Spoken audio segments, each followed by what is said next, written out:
ഈ കാടമുട്ടയെ ഒട്ടുമിക്ക ആൾക്കാർക്കും ഇഷ്ടം തന്നെയാണ്. സംഭവം ചെറുതാണെങ്കിലും ഇതിൻ്റെ ഗുണങ്ങളൊന്നും അത്ര നിസ്സാരമൊന്നുമല്ല കേട്ടോ.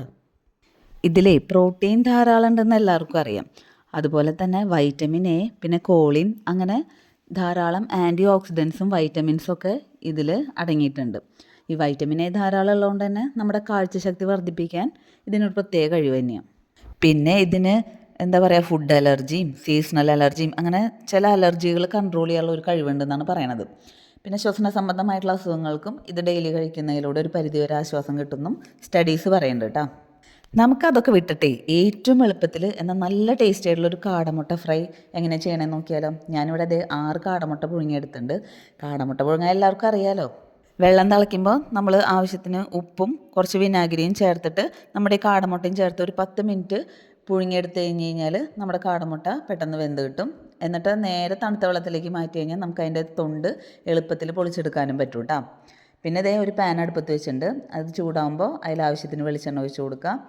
പിന്നെ കുറച്ച് മഞ്ഞൾപ്പൊടി, ഒരു 1/4 ടീസ്പൂൺ മതിയാവും കേട്ടോ. മഞ്ഞൾപ്പൊടിയും പിന്നെ എരിവിന് ആവശ്യത്തിനുള്ള മുളക് പൊടിയും നമ്മൾ ഇട്ട് കൊടുക്കുന്നുണ്ട്. അതിലേക്കൊരു 1/2 ടീസ്പൂൺ തൊട്ട് 1 ടീസ്പൂൺ വരെ വിനാഗിരി നമുക്ക് ചേർത്ത് കൊടുക്കാം. ടീസ്പൂൺ ആട്ടോ, അധികം ചേർക്കണ്ട, നല്ല പുളിയായി മാറും. അപ്പോൾ ഞാനിവിടെ ഒരു 1/2 ടീസ്പൂൺ മാത്രമേ ചേർത്ത് കൊടുത്തിട്ടുള്ളൂ. പിന്നെ അത് നന്നായിട്ടൊന്ന് മൂപ്പിച്ചെടുക്കാം. അതിൻ്റെ പച്ചമണമൊക്കെ മാറിയെന്ന് ഉറപ്പായി കഴിഞ്ഞാൽ നമ്മൾ നേരത്തെ പുഴുങ്ങി വെച്ച കാടമുട്ടയില്ലേ, അതിൻ്റെ തൊണ്ടൊക്കെ കളഞ്ഞ് നമ്മളിത് ഇതിലേക്ക് ഇട്ട് കൊടുക്കുന്നുണ്ട്. എന്നിട്ട് നന്നായിട്ടൊന്ന് ഷാലോ ഫ്രൈ ചെയ്തെടുക്കാം. നന്നായി ഡ്രൈ ആയിട്ട് എടുക്കേണ്ട കാര്യമൊന്നുമില്ല. ജസ്റ്റ് ആ മസാലയൊക്കെ നമ്മുടെ മുട്ടയിൽ നന്നായി പിടിക്കണവരൊന്ന് മിക്സ് ചെയ്ത് കൊടുത്താൽ മതി. ഇത്രയേ ഉള്ളൂ. പിന്നെ ലാസ്റ്റ് നമ്മൾ എന്താ ചെയ്യണമെന്ന് വെച്ച് കഴിഞ്ഞാൽ കുറച്ച് സവാള അരിഞ്ഞതും അതുപോലെ തന്നെ മല്ലിയില ചെറുതായിട്ട് അരിഞ്ഞതും നമ്മൾ അതിൻ്റെ മീതെ ഒന്ന് വിതറി കൊടുക്കുക. അടിപൊളി ടേസ്റ്റ് ആട്ടോ. നമുക്കിത് തട്ടുകടയിൽ നിന്നൊക്കെ കഴിക്കുന്ന അതേ ടേസ്റ്റോടുകൂടെ നമുക്ക് വീട്ടിലും കഴിക്കാവുന്നേ ഉള്ളൂ. മല്ലിയിലയ്ക്ക് പകരം ഇനി നമുക്ക് കറിവേപ്പില ഇട്ട് കൊടുത്താലും മതി. സവാള മസ്റ്റാട്ടോ, അതാണ് അതിൻ്റെ ഒരു ശരിക്കും ടേസ്റ്റ് നമുക്ക് തരണത്. അപ്പോൾ എല്ലാവരും ഇതൊന്ന് ട്രൈ ചെയ്ത് നോക്കൂ. എന്നിട്ട് നിങ്ങളുടെ ഫീഡ്ബാക്ക് ഒന്ന് അറിയിക്കൂ.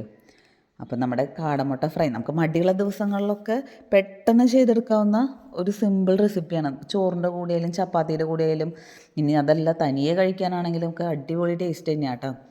അപ്പോൾ വീഡിയോ ഇഷ്ടമായ എല്ലാവരും ലൈക്ക് ചെയ്യുക, ഷെയർ ചെയ്യുക. അതുപോലെ തന്നെ നിങ്ങളുടെ ഫീഡ്ബാക്ക് കമൻസിലൂടെ ഒന്ന് അറിയിക്കുക കേട്ടോ. പിന്നെ നമ്മുടെ ചാനൽ സബ്സ്ക്രൈബ് ചെയ്യാതെ കാണുന്നവരുണ്ടെങ്കിൽ ഒന്ന് സബ്സ്ക്രൈബ് ചെയ്തിട്ട് കണ്ടോളൂ. സബ്സ്ക്രൈബ് ചെയ്താൽ മാത്രം പോരാട്ടോ, അതിൻ്റെ തൊട്ടടുത്തുള്ള ബെല്ലൈക്കണും കൂടെ പ്രസ് ചെയ്ത് ഓൾ എന്നുള്ള ഓപ്ഷൻ ഒന്ന് എനേബിൾ ചെയ്ത് വെച്ച് കഴിഞ്ഞാൽ ഞാൻ വീഡിയോസ് ഇടുമ്പോൾ അതിൻ്റെ നോട്ടിഫിക്കേഷൻ നിങ്ങൾക്ക് കിട്ടും കേട്ടോ. അപ്പം നമുക്ക് വീണ്ടും അടുത്ത വീഡിയോ കാണാം. താങ്ക്